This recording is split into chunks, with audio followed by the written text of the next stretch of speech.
2011 সালে মেসি হিগুইনরা এসেছিলেন নাইজেরিয়ার বিপক্ষে ফ্রেন্ডলি ম্যাচ খেলতে। জাতীয় স্টেডিয়ামে হাজার হাজার দর্শক তা দেখতে হাজির হলেও আকাশী নীল তারকাদের কাছে যাওয়ার সুযোগ হয়নি।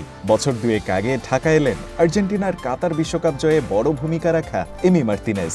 তবে সেবারও সাধারণ মানুষ পাননি কাছে ঘেঁষার সুযোগ। ফুটবলের এই মহাতারকারা মহাদেশীয় দূরত্ব কমিয়ে যত কাছেই আসুন না কেন, সাধারণ সমর্থকদের জন্য তারা যেন সেই দূর আকাশের তারা, যাদের দেখা গেলেও ঠিক ছোঁয়া যায় না।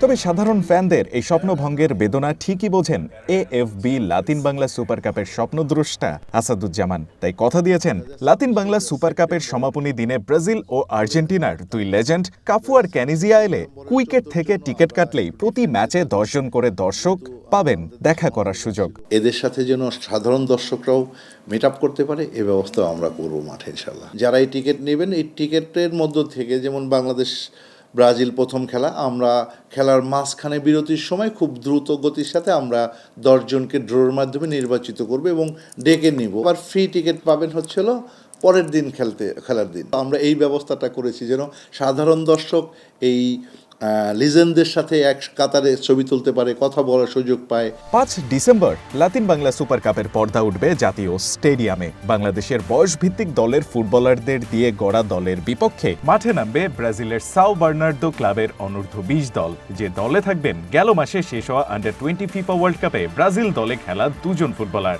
এরপর 8 তারিখ লাল সবুজের প্রতিনিধিদের বিপক্ষে মাঠে নামবে আর্জেন্টিনার আতলেতিকো শার্লোনের অনূর্ধ্ব 20 দল।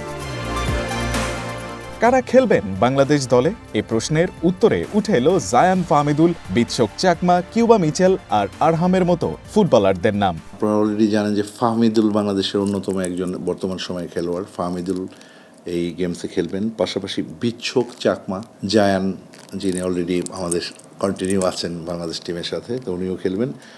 আরহাম তো তিনিও আমাদের সাথে খেলবেন।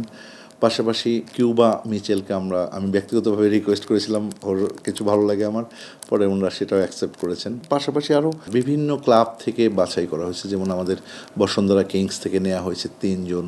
লাতিন বাংলা সুপার কাপের ট্রফিটাও হবে বেশ স্পেশাল। আয়োজক প্রতিষ্ঠানের ব্যবস্থাপনা পরিচালক ওয়ান স্পোর্টসকে জানিয়েছেন এমনটাই। আমরা ট্রফিটা চায়নায় করতে দিয়েছি, অর্ডার দিয়েছি। ট্রফিটা অনেক এক্সক্লুসিভ একটা ট্রফি হবে, AFB Latin Bangla super cup 2024। এই ট্রফিটা আমরা হয়তো 3 তারিখে উন্মোচন করব। আমাদের হয়তো 2 তারিখে বাংলাদেশে আমাদের হাতে এসে পৌঁছে যাবে ইনশাল্লাহ। পাশাপাশি মেডেলগুলো বিশ্বকাপের আদলে করা হচ্ছে। সব ঠিকঠাক থাকলে আসছে মাসে লাতিন বাংলা সুপার কাপ যে বাংলার ফুটবল প্রেমীদের জন্য হয়ে উঠবে এক্সাইটিং এক টুর্নামেন্ট, সেটা যেন নিশ্চিত করেই বলা যায়। Rayan Ahmed, one sports.